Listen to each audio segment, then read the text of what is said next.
capitalism will steal your joy in a multitude of ways and won't think twice about it. Capitalism will make you believe that you need to present yourself a certain type of way, like you need to perform. Even within my own creative journey, I remember feeling like, the editing process is so extensive and like I hate this editing process, like I hate watching things back. Who said that I need to have things edited in order for it to be done? You know, like who said that I needed to present myself a particular type of way, to have a certain type of persona? Capitalism, colonialism, like you really have to decolonize your lens in how you approach your creativity and recognize that, okay, while I'm briefly on this earth, there are no rules, which means that I can be messy. It means that I can start again. It means that even once I've dedicated myself to this one craft for 30 years, I can choose a different thing. Like there aren't stipulations, there aren't barriers. It's only you against you.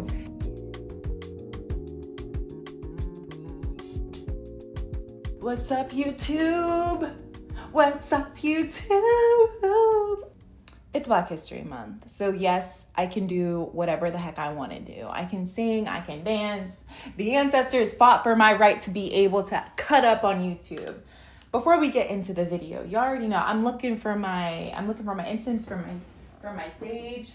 Today, let's use Palo Santo. Palo Santo to ground us in today's space, to ground us in Black History Month, to ground us in our excellence. It's a lot of crazy stuff going on in the world, you know? So if you're not grounded, it's going to be a rough ride.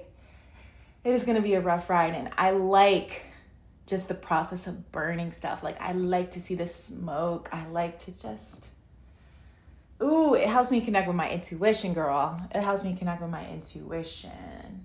And my cat Aki doesn't mind it either. Like she is also a seer, you know? I'm looking at her down there. She's so cute.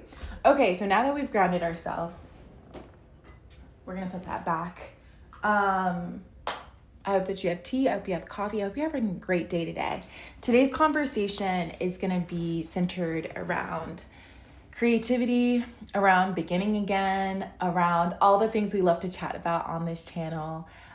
Because I was recently on YouTube and I was watching a video by the creator, The Career Archetype, and he did this really dope analysis of 30 of Doechie's videos on YouTube. If you don't know who Doechie is, you got to get hip. She's one of the rising rap stars, pop stars, on the internet in life right now. And he analyzed 30 of her videos because luckily she captured the process of starting YouTube, or just like being a creative to then like her breakthrough moment. So he was really trying to figure out like what was the moment, like what were the things that she was doing to help her release the blockages to allow her to be where she is today. And if you have watched any of Doechie's videos on YouTube, she did this thing called The Artist's Way, which is a book by Julia Cameron. I think it's like a 12-week course, but it's like a book. And each week gets you to do a bunch of shadow work, reflection-based questions to help you understand the patterns and blockages that you've been experiencing as a creative that has stopped you from reaching your full potential. And when I was watching his analysis, a few things stood out to me that I felt like it would be cool to share on this channel, which was the importance of belief in yourself. That is like, it's not just the importance of belief, but he described this thing of divine will. And there was a point in the video where he had mentioned Doechii going to Rock Nation to see if she could talk to an executive, sneak up to the elevator, and take it up to talk to anybody that would listen to her music, and getting caught by a security guard, pretending like, I'm supposed to meet somebody, and the whole time she didn't have anybody to meet. And so he sent her out her way. She went back home and decided to make a list of other music execs that she could talk to and other record labels, other open mic nights that she could go to. She was so dedicated. And in that moment, she could have really gotten caught up in the, yo, this path has become too hard. Like, I don't think I'm meant for this. Like, I'm so tired. But in order to reach your creative potential, it takes a certain amount of divine will and trust in yourself to be able to see through your gift. It's clear that it's not enough to just be talented. It's clear that it's not enough to be gifted, because there are plenty of talented and gifted people that never apply themselves and never fully reach the potential that they initially wanted to, because they give up. They find that it's too difficult, and they find other things that give them joy, and they, go on their way. But when you start to pay attention to the things that you constantly return to, the message becomes clear that that is what you should be pursuing. And once you have the message that's clear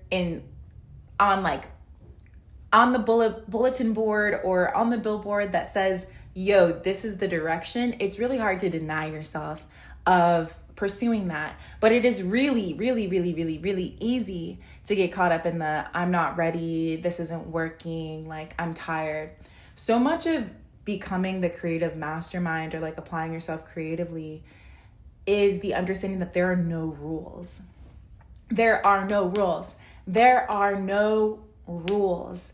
And once you get caught up in the matrix of feeling like, oh, I need to have this amount of fancy equipment or this amount of subscribers in order to feel good about what I'm doing, then you know that you've lost. Capitalism will steal your joy in a multitude of ways and won't think twice about it. Capitalism will make you believe that you need to present yourself a certain type of way, like you need to perform. Even within my own creative journey, I remember feeling like, the editing process is so extensive, and like, I hate this editing process. Like, I hate watching things back. Who said that I need to have things edited in order for it to be done? Like, who said that I needed to present myself a particular type of way, to have a certain type of persona? Capitalism, colonialism, like, you really have to decolonize your lens in how you approach your creativity and recognize that, okay, while I'm briefly on this earth, there are no rules, which means that I can be messy.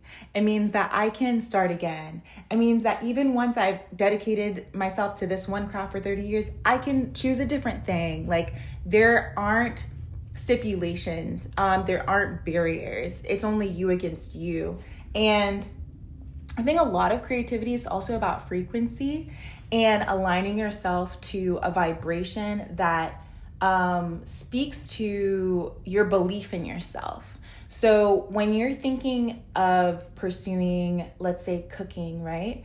And you have the belief that you can't cook, you're going to constantly reinforce that belief no matter if you're cooking or not. Like when you're cooking, you're going to be like, yeah, like this wasn't good. Because the standard that you have for yourself is so high. But when you decide to cook and say, okay, well, this is a finished product. It may be a little salty, but at least it's good. Like, I cooked today. Then you start to build trust within yourself and the belief of, oh, wow, like, I can cook. These things happen at such like a neuroscience level that it can be sometimes a little abstract or like too specific, somewhere in the mix between those, of feeling like, I don't know if it's neuroscience that I need to be looking at, or the manifestation community that's like, repeat these affirmations. Regardless, it is scientifically proven that the beliefs that you have about yourself are reinforced and can either push you forward or they can hold you back. I think another thing that we see online is this feeling of keeping up with the Joneses. This feeling that, oh, wow, this creative is doing it this way, so I clearly need to up my game. Again, it's like all rooted in capitalism, but like looking at how somebody else is performing and comparing it to ourselves keeps us blocked, keeps us stuck in the same patterns. And how freeing would it be to just allow yourself to show up as your inner child and be free and not be so judgmental with yourself? I feel like, especially when you're beginning something, it is so detrimental to be harsh with what you create. A lot of people, including myself, people that have experience perfectionism, we are really harsh with ourselves about the final product or what we expected things to look like. If the taste doesn't match what's in our head, then it's like, well, what was even the point, right? But returning to your inner child, you're not as harsh with yourself. Like, you're actually really proud of yourself for coloring outside of the lines, and you're actually really proud of yourself for creating a shitty little like YouTube video that's 30 seconds long on your iMac with like the bird filter and the heart filter. There's not as much pressure on it to feel so perfect. And so in this new season of life, as we are entering towards the spring, I hope that we can embody this feeling of groundedness and connection to our inner child, recognizing that there are no rules, that we can color outside of the lines, that we don't need all of the products that capitalism tells us. We don't need to compare ourselves to the way somebody else performs. We can show up authentically as we are, and we can believe in ourselves. We can trust the journey that we're on, to the point where we know that even if we are in a stage of anxiety and impatience of how much we've been working, that there's something on the other side of it that will make it seem like, oh wow, even though I grinded on this thing for 10 years, I've been able to reap the benefits of my hard work and dedication for 30 years. You know, like, think about the amount of time somebody's in med school. Like, my brother's in med school right now, and he's been grinding it out for, I don't even know how long, let's say like a decade easily, you know, starting from high school to now. And he's in the thick of it. He's about to graduate, and soon he'll be in residency, and he'll grind it out, and he'll be done with that. And then after that, he's probably got like 30, 40 years of benefiting off of the hard work that he did for the 10 years. The 10 years then becomes very minuscule. I don't want to call it minuscule, but it becomes like a short amount of time, right? But in the moment, it feels like, oh my gosh, when will this end? And so it takes divine will to push yourself and to believe, okay, this feeling that I have right now is temporary. This grinding, like not knowing when this situation will break through, is temporary.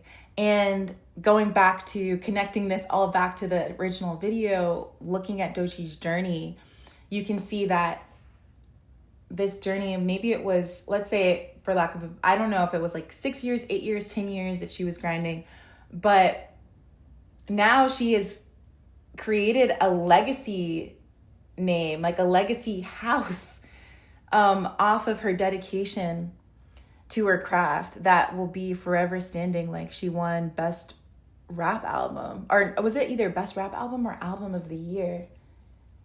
Either one of those in the Grammys. I wish I remembered which one it was. But Dochi's hard dedication has now created a legacy house for like years and years and years and years and years to come. Like, she's forever solidified. So it's like, is the 4 years, is the 6 years, is the 8 years, is the 10 years really that bad when you break through?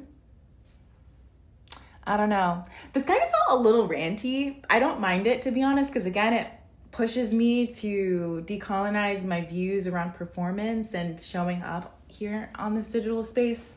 But I hope that you guys enjoyed this video. I can't wait to see you all next time. You can expect YouTube videos from me every 2 weeks, let's say. That feels good. When I'm not on YouTube, I am on Substack. So please make sure to subscribe to How We Live on Substack, How We Live on YouTube. And I will see you guys next time. Bye.